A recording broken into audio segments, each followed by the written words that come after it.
So TaleWorlds dropped a massive Bannerlord War Sales DLC trailer yesterday, which included 13 minutes of naval gameplay and, at last, an official release date. On November 26th, 2025, so in about a few weeks from now, players will be able to buy and play the DLC at a price of $24.99. It will be available both on PC as well as consoles. I think it is fair to say that this time they won't be delaying its release again. Though I guess we can never be too sure, can we? Let's hope not. Now obviously, as it comes with any news or reveals in regards to Bannerlord, especially as of late, there are two playing sides. Those that are very excited and can't wait to play this DLC, and then those who are still skeptical in regards to the DLC being worth the price tag of $25 for what it actually offers and what kind of problems or annoyances it might bring. Looking at the modding community here. So yeah, with that having said, I suggest we delve into the naval gameplay trailer as well as the blog that they've released in order to find out what War Sales will bring to Bannerlord. War Sales will of course be introducing naval warfare to Bannerlord, allowing players to command powerful ships and engage in epic sea battles.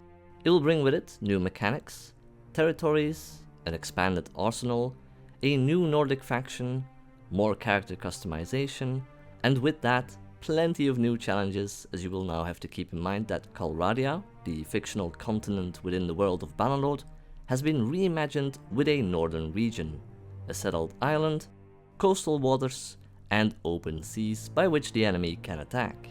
A unique and immersive naval warfare system, inspired by accounts of actual medieval battles, will feature realistic wind and water physics, as well as ship-to-ship combat that lets you board from multiple points.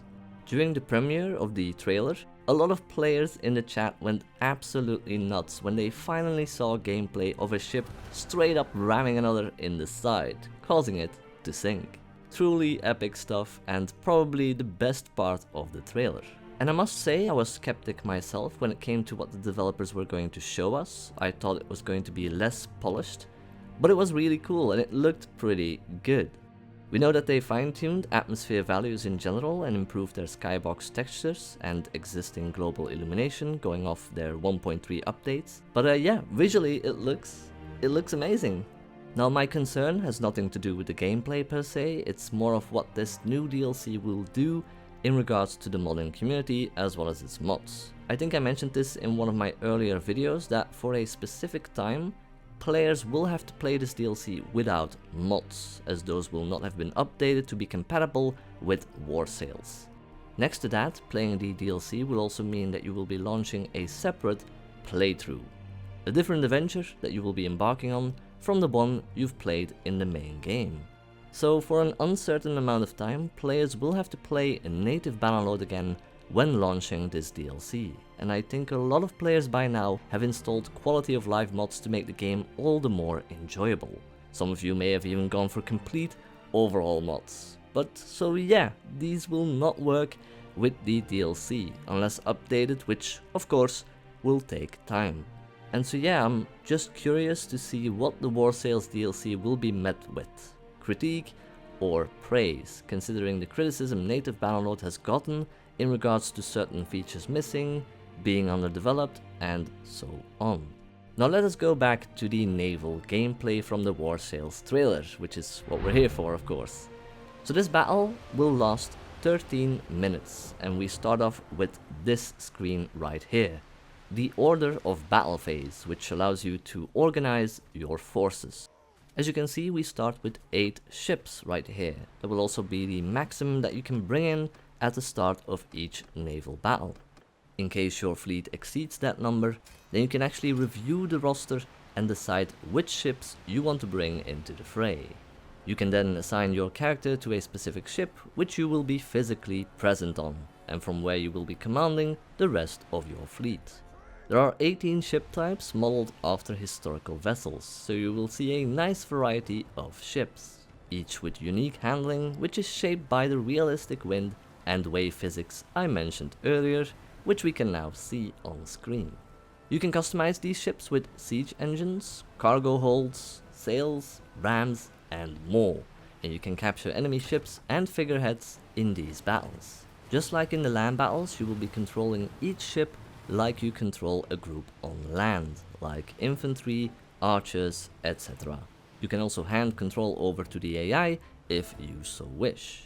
You can also decide whether you want only archers, only swordsmen, or both on a specific ship, which is nice and it offers a variety of tactics. Say that you want to skirmish more from a distance, you'll go for the archers, and if you want to go for a full frontal attack, get close and personal, then you will be opting for the infantry. There will be a new marine troop now as well. They will be more effective at sea, but I haven't seen an option to select marines for a specific ship here in this trailer, but I guess we'll see how that comes along in due time. The opening moments of a sea battle are all about feeling the wind and setting your approach. So sails impact your speed and maneuverability. You can check the wind dial to see the direction of the wind. Green marks a favorable angle, and red warns you that you are fighting against the wind, especially with your sails unfurled. You can also use your men on the oars in case the wind falters. As soon as ships draw alongside, the troops will actually retract these oars to prevent them shearing against nearby hulls. Regular contact with another ship won't damage them, but getting rammed on the other hand may cause the oars to snap under the force. You will have 3 levels of rowing commands, because keep in mind, the more men you have on a rowing bench, the less there will be on deck ready to fire arrows.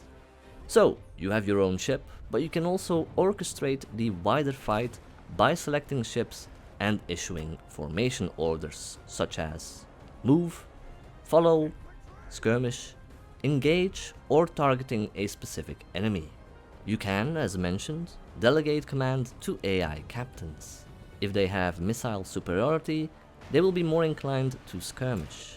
They can also choose to support allies under pressure, avoid collisions, or even close in to ram and board enemy ships when the moment is right. So most of these naval battles will open at range. Think of the siege engines being used, such as ballistas, only to then get in range of archers and javelin throwers, whom can use nearby supply crates on their ships to keep the pressure going for a longer time. There are also braziers they can use, so that means, of course, fire arrows. And yes, these fire arrows can burn sails and set hulls ablaze. I do have to add that watching the trailer, there is something about the fire arrows that doesn't look quite right just yet. I don't know, maybe it's just me. In any case, once you get close enough, other methods of taking out enemy ships come into play, like ramming, but effective ramming is only available to ships that are equipped for it. The angle, speed, the weight of your ship, and the point of impact all matter and will shape the damage that you deal, with a perfect hit coming from a fast, perpendicular collision into the enemy's midsection, crushing hull planks, snapping oars, killing nearby crew members, or even sending soldiers flying across the deck. It can even shake the entire ship and the troops' morale. Ships can partially sink on its wounded side, or completely sink if its hit points are depleted. When fire breaks out, the crew will abandon stations and tools and will act completely helpless until the ship succumbs to the flames. Should your ship survive the battle, any damage it may have sustained, it will carry these scars into the next fight if not repaired. Once ships are close enough, you can give the command to troops to board the enemy ship. So you and your crew can throw grappling hooks, with one single connection being enough to draw the 2 ships together and form a rope bridge. Multiple hooks will speed up the process of bringing both ships closer, and they will also allow for more bridges to form for the assault. Once connected, you can order your crew to either defend your ship, follow you, or charge. Out there on the water, this will often result in clusters of chained ships forming these islands where crews fight against each other across decks and rope bridges. Should you be losing the fight, then you can always return to the control point and even order your crew to cut the bridges loose, or you can even cut them yourself. Any troops standing on the bridge when it is cut loose will fall into the water though, so timing is essential. Units won't slip from such a bridge mid-fight unless it is cut. but you, as a player, can actually fall or jump off it. You won't die though, because you can now swim, dive and climb back aboard. Your troops, however, they can only swim for a limited amount of time, eventually drowning if they are unable to find the nearest friendly deck. Depending on the size of your ship, you will be able to carry more crew compared to other smaller vessels.